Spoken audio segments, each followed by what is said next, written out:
Hi everyone and welcome to Business Education TV by Dr. D. So today we're going to talk about the pricing policies in marketing. First on the list is the what we call cost plus pricing. It is where the management first determines the cost of goods and incidental expenses and finally adds its desired profit percentage to arrive at the selling price. For example, let's say the cost is 10 pesos and the target profit percentage is 40%. So therefore, the selling price will be 14 pesos. The next one is the what we call flexible markup method. It is a special form of cost plus pricing wherein it calls for a markup that is variable depending on the basis of several considerations instead of constant margin.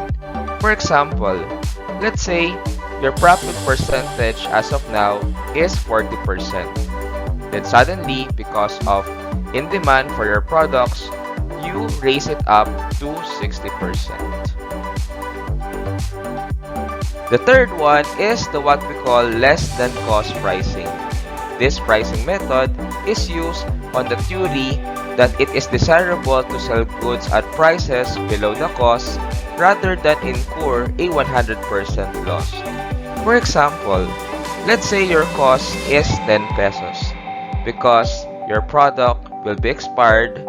That's why you decided to sell it at 5 pesos.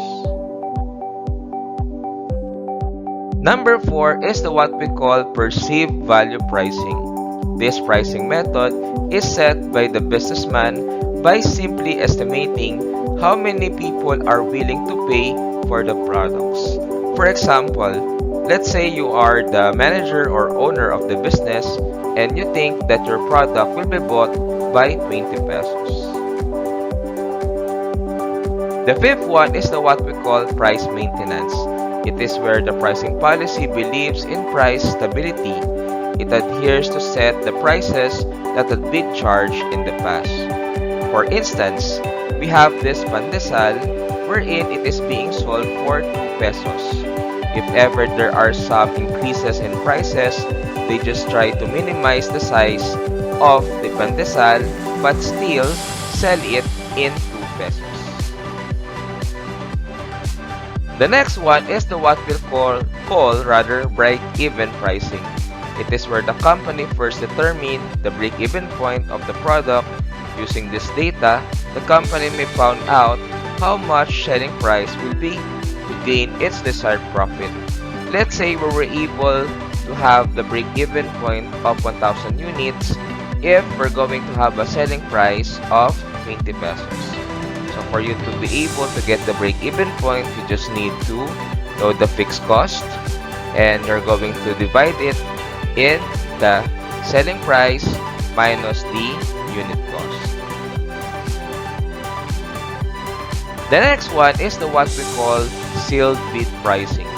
In this kind of pricing policy, price is determined based on the contract bid.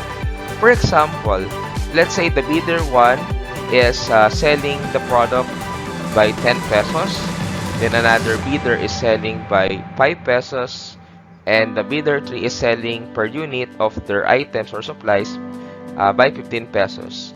If the bidder 2 passed the specification needed by the company, then bidder 2 will win because it has the lowest price.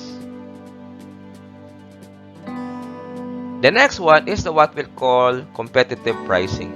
This kind of pricing is based on the competitor's prices. For example, let's say your competitor's price is 10 pesos. Therefore, you might sell your product at 10 pesos as well or lower than your competitors. That's it, and thank you so much for watching.